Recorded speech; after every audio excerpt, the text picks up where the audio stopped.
स्मृति ईरानी ने आज press conference किया है। स्मृति ईरानी राहुल गांधी के लिए उस कटे पर नमक की तरह है। अमेठी जो पारंपरिक सीट थी, वहां से राहुल गांधी के पिछवाड़े पे लात मार के भगाई इसी स्मृति ईरानी। स्मृति ईरानी के प्रेस कॉन्फ्रेंस का जरा सा एक छोटा सा हिस्सा हम लोग सुन लेते हैं, उसके बाद आगे बढ़ते हैं।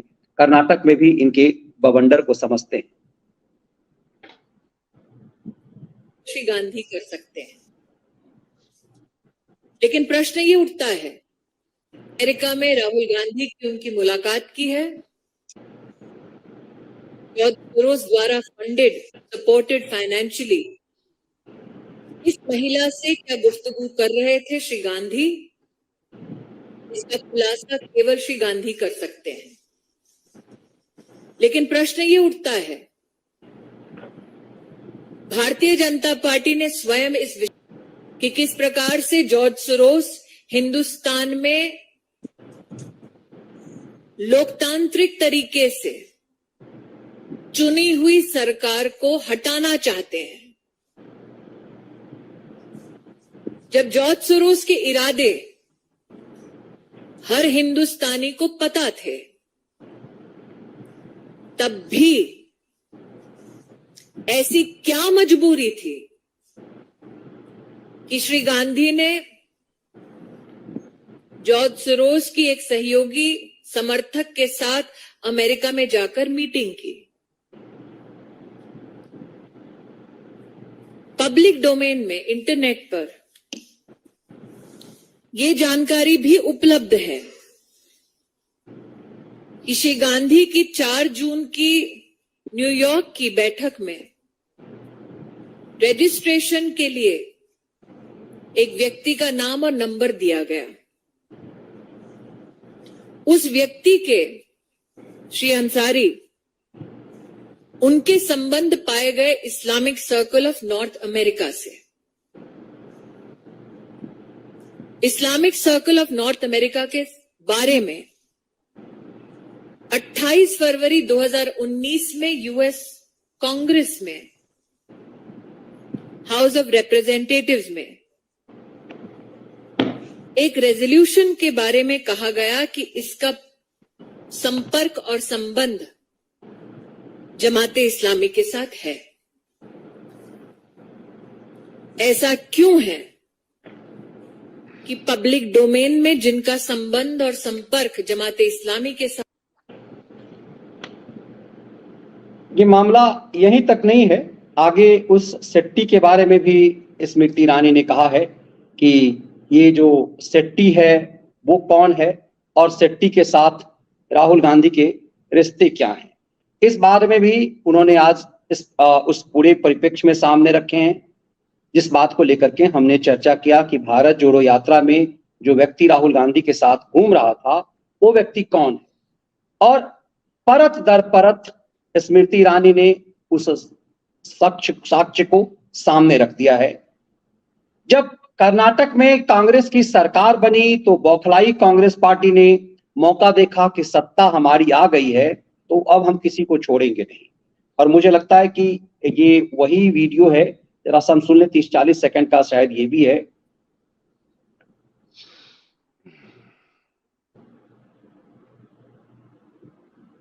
कि वो हिंदुस्तान का एक सलील शेट्टी नाम के एक सज्जन ने, वो ग्लोबल उपाध्यक्ष हैं ओपन सोसाइटी के, जॉर्ज सोरोस के संस्थान है, उनके साथ राहुल गांधी ने भारत जोड़ो यात्रा की। तो जो जॉर्ज सोरोस डंके की चोट पे कह रहे हैं कि वो हिंदुस्तान की लोकतांत्रिक ढांचे का एक अभिन्न अंग, उसकी सरकार को गिराना चाहते हैं, ऐसे संगठन के साथ और उस संगठन से संबद्ध लोगों के साथ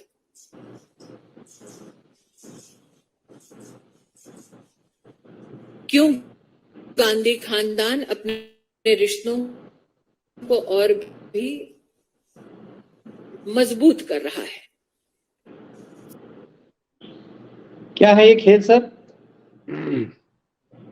ये खेल बड़ा खतरनाक है मनीष जी, और मैं इसका बिल्कुल उल्टा पहलू बोलने जा रहा हूं। मनीष जी, नरेंद्र मोदी प्रधानमंत्री 21 जून को पहुंचे थे अमेरिका और 23 जून को, उसके बाद 24 को मिस्र पहुंच गए, 25 को वापस लौट आए भारत में, यानी 25 की सुबह मेरे ख्याल से वो भारत में आ गए थे या रात में लौट आए थे 25 की। और आज क्या तारीख है मनीष जी? आज है 28, 25 के बाद 26 गुजर गई, 27 गुजर गई। ये तो नरेंद्र मोदी का अमेरिका दौरा था। और उससे कितने दिन पहले राहुल गांधी अमेरिका गया था? मेरे ख्याल से 1 जून को वो पहुंच गया था, 10 दिन वहां मंडराया था वो। 4 जून को मिला था सर, ये 4 जून को मिला था। तो समझिए नरेंद्र मोदी के जाने से 16 दिन पहले उसने कुकर्म किया था। और इस पे आपने बिल्कुल सही याद दिलाया कि हम लोगों ने इस पे कार्यक्रम भी किया था, सलील शेट्टी पे भी किया था, उस औरत पे भी किया था। ये बताइए मनीष जी कि ये 4 जून से लेकर और 28 जून तक ये स्मृति ईरानी को अब याद क्यों आई? सवाल तो भाजपा को जवाब देना चाहिए मनीष जी। और मैं कोटि कोटि धन्यवाद दे रहा हूं, कोटि कोटि धन्यवाद दे रहा हूं कांग्रेस को, राहुल गांधी को, जिन्होंने अमित मालवीय के खिलाफ मुकदमा दर्ज किया कि कम से कम इस बहाने इन भाजपाइयों की कुंभकर्णी नींद तो टूटी। अन्यथा इस देश का प्रधानमंत्री के खिलाफ षड्यंत्र हो रहा था, नंगा नाच हो रहा था और ये भाजपाई मदमस्त नींद में सो रहे थे। राहुल गांधी की मुलाकात होती है 4 जून को, सोशल मीडिया रंग जाता है। जो आज जो ये बता रही थी स्मृति ईरानी, ये कोई नई चीज नहीं बता रही थी। 3 दफे तो शायद हम और मनीष जी ही अपने कार्यक्रम में कर चुके। और न जाने हजारों की तादाद में ट्विटर, लाखों की तादाद में फेसबुक रंगा पड़ा है इससे। लेकिन इनमें से किसी भाजपाई को ये फुर्सत नहीं मिली कि ये उसी समय राहुल गांधी की धज्जियां उड़ा देते। अब जरा मनीष बना, मैं जरा दूसरा तरीके से आता हूँ। राहुल गांधी के कुकर्म पे तो हम लोग रोज बात करते, 3 दफे कर चुके। जितना ये आज आके स्मृति ईरानी ने रट्टा मारा, ये रट्टा नहीं, हम लोग कर चुके 3-4 प्रोग्राम इसके ऊपर। और मनीष जी, और 28 को भी क्यों आई? 28 को भी कोई प्रधानमंत्री के बचाव में नहीं आई। प्रधानमंत्री तो जगरनाथ की तरह, बुलडोजर की तरह रौंदते चले जा रहे हैं विरोधियों को, सारी बाधाओं को। और उसमें ये इस तरह के चाटुकार चमचे भी रौंद रहे हैं, ये मौज ले रहे हैं उसमें। इनको मालूम है कि मोदी, जब तक मोदी नाम का ब्रह्मास्त्र है तब तक कोई इनको परास्त नहीं कर सकता। ये इसलिए निश्चिंत कुंभकर्ण की नींद सो रहे हैं। लेकिन मनीष जी, उसके बाद बेशर्मी बता रहा हूं उनकी कि आज मनीष जी ये आई क्यों स्मृति ईरानी सफाई देने और इतना लंबा चौड़ा लेक्चर पिलाया प्रेस कॉन्फ्रेंस के नाम पे? क्योंकि अमित मालवीय के खिलाफ मुकदमा हो गया था। अभी बताता हूं जरा अमित मालवीय का कुकर्म। तो मनीष जी, मैंने कहा ना कि कांग्रेस को बधाई, कांग्रेस ने कम से कम इन सोए हुए भाजपाइयों को जगाया तो कि इनको 4 जून के बाद, ये 4 जून के बाद समझिए 24 दिन बाद स्मृति ईरानी की नींद टूटी कि अरे प्रधानमंत्री के खिलाफ इतना गंदा काम कर रहा है, देश के खिलाफ ऐसे लोगों से मिल रहा है। अन्यथा 24 दिन तक ये सब मौज में थे, मस्ती में थे। वो अगर कर्नाटक की सरकार मुकदमा न कर देती अमित मालवीय पे, उसके जेल जाने का खतरा न उत्पन्न हो जाता, तो ये अब भी मदमस्त रहते। चाहे राहुल गांधी देश के खिलाफ षड्यंत्र करता, देश की सेना के खिलाफ षड्यंत्र करता, देश के प्रधानमंत्री के खिलाफ षड्यंत्र करता। गंभीर मामला जरा ये समझिए। और एकदम ताजा दर्शकों को अभी समझाई दे रहा हूं, उसके बाद कुछ कहने सुनने को रह नहीं जाएगा कि अमित मालवीय के खिलाफ रिपोर्ट हो गई, उसका जरा सा अपमान हो गया, वो जरा आहत हो गया, उसके मान की हानि हो गई। तो स्मृति ईरानी केंद्रीय मंत्री आके प्रेस कॉन्फ्रेंस 1 घंटा उन्होंने किया। लेकिन मनीष जी, इसी देश में भगवान राम जिनके नाम पर, केवल नाम लेके ये स्मृति ईरानी मंत्री पद पे बैठी है। मंत्री जी, ये मनीष जी, इसने आदि पुरुष के खिलाफ आकर एक प्रेस कॉन्फ्रेंस की या किसी भाजपा नेता ने भाजपा कार्यालय में की प्रेस कॉन्फ्रेंस? तो इसके लिए अमित मालवीय, भाजपा के लिए अमित मालवीय भगवान राम से बड़े हो गए। ये आज जब आके स्मृति ईरानी ये प्रेस कॉन्फ्रेंस इन्होंने करी तो बहुत साफ। और आज मनीष जी, जो बात मैं कह रहा हूं दर्शकों को अभी समझ में आ जाएगी कि आज हाई कोर्ट ने जूते बरसाए हैं, जूते। वो जो जज की कुर्सी पे बैठे हुए थे, वो भी कहीं भगवान राम से डर रहे थे। उनको भी भगवान राम के खिलाफ ऐसा कुकर्म, और उन्होंने कोई किसी प्रकार का कोई संकोच नहीं किया, खुलकर टिप्पणी की। अभी हम लोग उसको बताएंगे मनीष जी। तो ये भगवान राम के ऊपर कीचड़ 10 दिन से उछल रहा था, पूरे देश में हाहाकार मचा हुआ था, हिंदू आंदोलित था। उस पर स्मृति ईरानी आज भी नहीं बोली एक शब्द मनीष जी। नहीं तो सर क्या आपको लग रहा है कि सिर्फ स्मृति ईरानी इसके लिए दोषी है?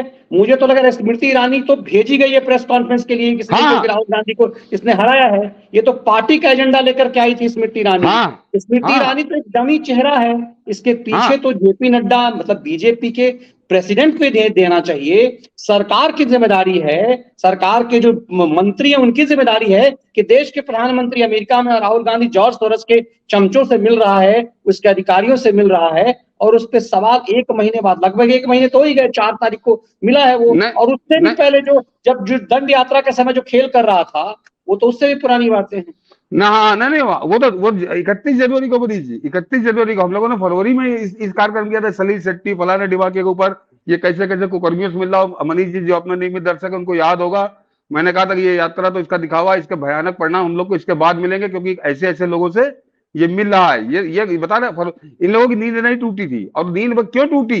क्योंकि वो अमित मालवीय के खिलाफ, मैं तो कांग्रेस को बधाई दे रहा हूं कि कम से कम वो जब इसके खिलाफ FIR करी तो इन धृतराष्ट्रों की, भाजपाई धृतराष्ट्रों की नींद तो टूटी। इनको प्रधानमंत्री के ऊपर कुछ नहीं बोलना था, इनको प्रधानमंत्री के खिलाफ वो नंगा नाच रहा था, इनको कोई फर्क नहीं पड़ता इससे। ये और वो मनीष जी आपने बिल्कुल सही कहा। मैं अभी जो बात कर रहा हूं, क्योंकि स्मृति ईरानी आज प्रेस कॉन्फ्रेंस करने आई थी, इसलिए उसका नाम ले रहा हूं। मैं जब स्मृति ईरानी कर रहा हूं तो मैं पूरी भाजपा की बात कर रहा हूं, जो दिल्ली में बैठे मलाई चाट रहे हैं। ये इनका जरा याद करिए, बताइए कौन आया था इस तरह से प्रधानमंत्री के बचाव में, या प्रधानमंत्री के खिलाफ ये अगर राहुल गांधी आग उगल रहा था तो कोई तो आता। और आज दर्शकों के बाद और बता दूं मनीष जी, अभी एक कुकरबाव, क्योंकि ये बात दूसरी तरफ घूम गई, नहीं तो मैं वो भी ट्वीट मैंने निकाल के रखा है। ये मनीष जी, क्योंकि अमित मालवीय इन लोगों की वाहवाही कराया करता है। वो एक आप तो मनीष जी अच्छे जानते हैं कि वो ट्रेंड कराने वाला एक धंधा चलता है ट्विटर पे कि नेता का ट्वीट रिट्वीट करा दो, फलाना करा दो, डिबाका करा दो, लाइक करा दो। ये वो किया करता है।